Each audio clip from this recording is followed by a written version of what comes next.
तुम्ही शाळेत जेवढं काही शिकले त्याचा 95% उपयोग तुमच्या लाईफमध्ये कधीच होत नाही। आणि धक्कादायक गोष्ट म्हणजे शाळा तुम्हाला नोकरी देणारा म्हणजे उद्योजक कधीच बनवत नाही, तर शाळा तुम्हाला नोकरी करणारा म्हणजे ऑर्डर्स फॉलो करणारा माणूस बनवते। आणि हे फॅक्ट आहे। मुळात या एज्युकेशन सिस्टीमची सुरुवातच आज्ञाधारक, शिस्तबद्ध व रोज एकच टास्क करू शकेल असा नोकर तयार करण्यासाठी झाली आहे। आता ती कोणी केली तर 1800च्या शतकात पर्शिया म्हणजे आत्ताच्या जर्मनी या देशात युद्धाचं वातावरण होतं आणि त्यावेळेस जर्मनीकडे खूप सारे सैनिक होते, त्यांची आर्मी खूप मोठी होती, पण तरीही नेपोलियनच्या सैनिकांनी जर्मनीचा किंवा त्या पर्शियाचा पराभव केला होता।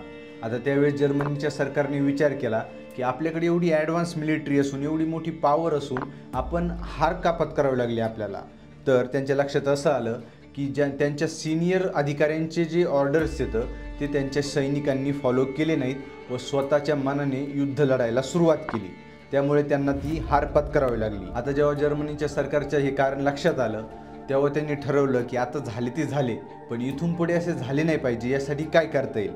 आणि तेव्हा त्यांच्यासमोर पर्याय आला पर्शियन एज्युकेशन सिस्टीमचा, ज्यामध्ये मुलांना लहानपणापासूनच ऑर्डर्स फॉलो करण्याचे शिकवले गेले, म्हणजे आज्ञाधारक बनवलं।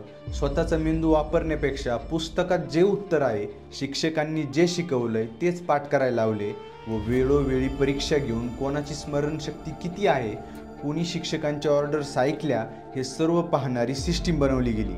आणि यातून सरकारला जसे नोकर पाहिजे होते, जसे वर्कर पाहिजे होते, आज्ञाधारक सैनिक पाहिजे होते, ते तयार झाले।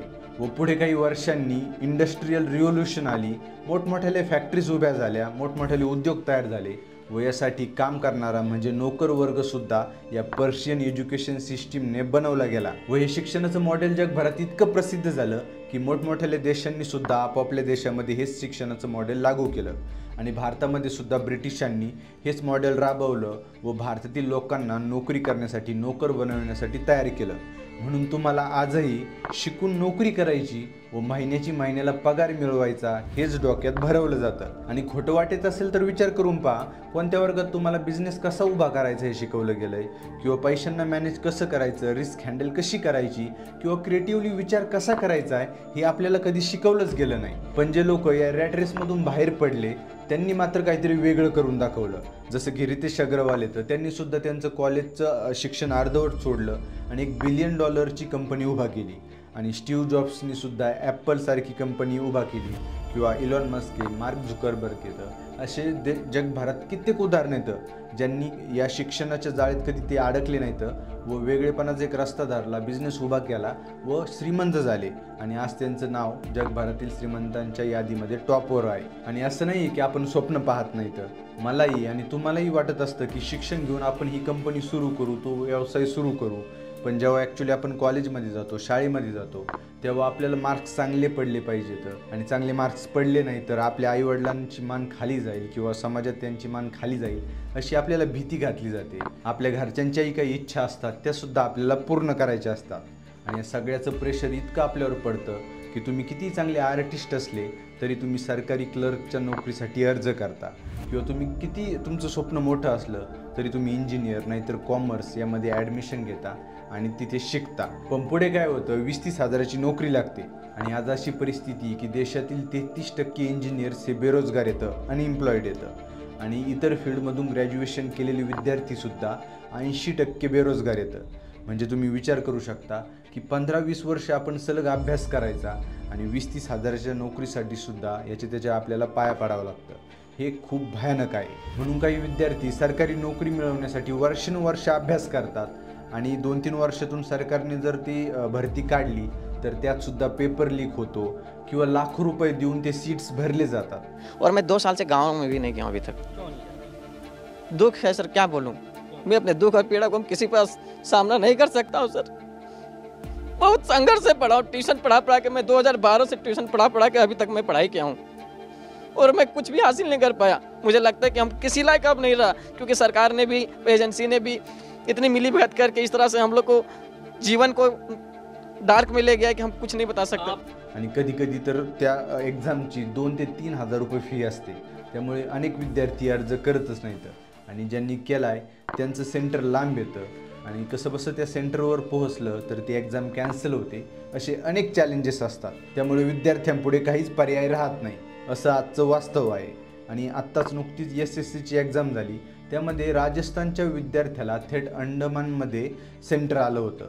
आणि हाईट म्हणजे जी कंपनी एक्झामसाठी ब्लॅकलिस्ट केलेली सरकारने, त्याच कंपनीला ती एक्झाम घेण्यासाठी टेंडर देण्यात आलं. त्यात अनेक प्रश्न हे सिलेबसच्या बाहेरचे होते. व गंमत म्हणजे डीजेवाला बाबू मेरा गाना चला दो या गाण्याचे गायक कोण, असा प्रश्नसुद्धा त्या एक्झाममध्ये आला होता. म्हणजे पहिले तर आपल्या एज्युकेशन सिस्टीमची वाट लागलेली, त्यात आपले पोरं विद्यार्थी कसे शिकतात व एका सरकारी नोकरीची अपेक्षा ठेवतात, त्यातसुद्धा असा फालतूपणा चालतो. म्हणजे हे अजिबात पटण्यासारखं नाही आहे. हे खूप भयानक आहे. आता हे सर्व खरं आहे, पण मग मुलांना शाळेत पाठवायचं की नाही हा प्रश्न तुमच्या मनात नक्कीच आला असेल. आणि त्याचं उत्तर म्हणजे सध्या तरी दुसरा कोणता मार्ग नाही आहे. मुलांना शाळेत पाठवलंच पाहिजे, पण फक्त शाळेत काय शिकवलं जातं, त्यांना मार्क्स किती पडतायत याच्यावरून त्यांना जज केलं नाही पाहिजे. उलट त्यांना फिजिक्स, मॅथ, केमिस्ट्री हे सोडून दुसरं काही आवडतंय का, म्हणजे एखादा खेळ आवडत असला, क्रिकेट, कबड्डी किंवा दुसरा काही, तर त्याला थोडाफार वाव दिला पाहिजे. व शाळेसोबत त्याला एखाद्या स्पोर्ट्स अकॅडमीमध्ये पाठवा.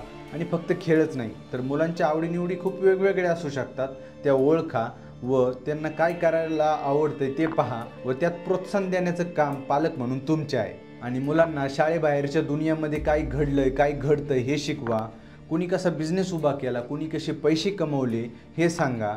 मग तो मुलगा किंवा मुलगी स्वतः ठरवेल की त्याला नोकरी करायची की दुसरं अजून काही करायचं आहे. आणि अशा मार्गाने तुम्ही तुमच्या मुलांना या नोकर बनवणाऱ्या एज्युकेशन सिस्टीमपासून वाचवू शकता. तुम्हाला काय वाटतं, आपली एज्युकेशन सिस्टीम बदलली पाहिजे का? आणि बदललीच तर त्यामध्ये काय बदललं पाहिजे हे मला कॉमेंट्समध्ये सांगा. आणि माहिती आवडली असेल तर लाईक, शेअर, सबस्क्राईब करा. व छोट्या मोठ्या माहितीसाठी मला इंस्टाग्रामवर सुद्धा फॉलो नक्की करा. चला भेटूयात पुढील व्हिडिओमध्ये. धन्यवाद.